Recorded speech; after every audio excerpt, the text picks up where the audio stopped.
I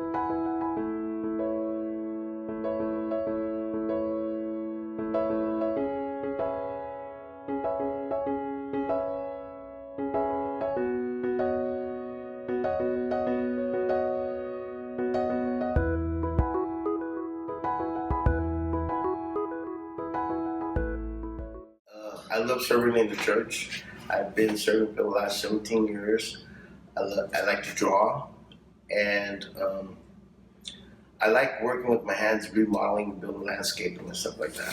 Well, I love music, and I have 4 children. They're grown, but I'm in their lives, and I like to have them over and visit with them and be involved in their lives. I love to sing, and I love to go to church, which is nice because I can go every Sunday if I want. I go to church. I love Cathedral of Faith. I've been a member there for 15 years. Sports, I like watch football, basketball, boxing. I like listening to music whenever I can. Today, it's helping the community or whatever, anywhere that can help touch people, that can help people, whether it's just by saying hello or carrying a bag for them. You know, I can't do anything more than that. I've always wanted to be like a voice for Princess or something. Well, about 8 months ago, I was taking care of my grandfather. He's 101 years old.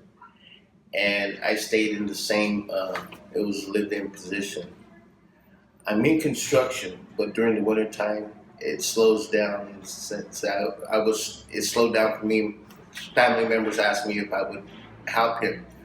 Well, I did, and I loved it.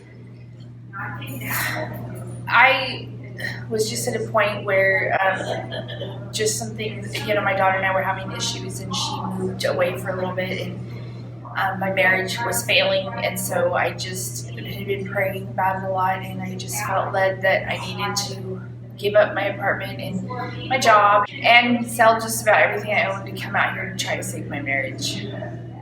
I stayed with him for a while, and then things turned for the worse. Family decided to put him in a nursing home. So when we did that, the management of the apartment buildings said that I wasn't allowed to stay there since the senior wasn't in the apartment no more. And they literally kicked me out. So what happened at that point was I became homeless. Yes, I was actually homeless for a year, and just because my mother passed away and I was on the streets, so I was homeless for a year out at the Kurtner overpass. I was living under the bridge for a while, and then I bounced from room to room for like the last 10 years. I just got out of an SLE, a sober living environment. I was there for 2 years, and it helped me tremendously in my recovery and with shelter, but that's considered homeless as well.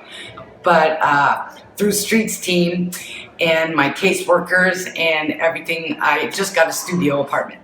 I had been in a situation for domestic violence for a long time, and we're older now, but it started becoming verbal, which really couldn't do your self-esteem, which I understand now why homeless people feel the way they do, the way that people look at you and whatever.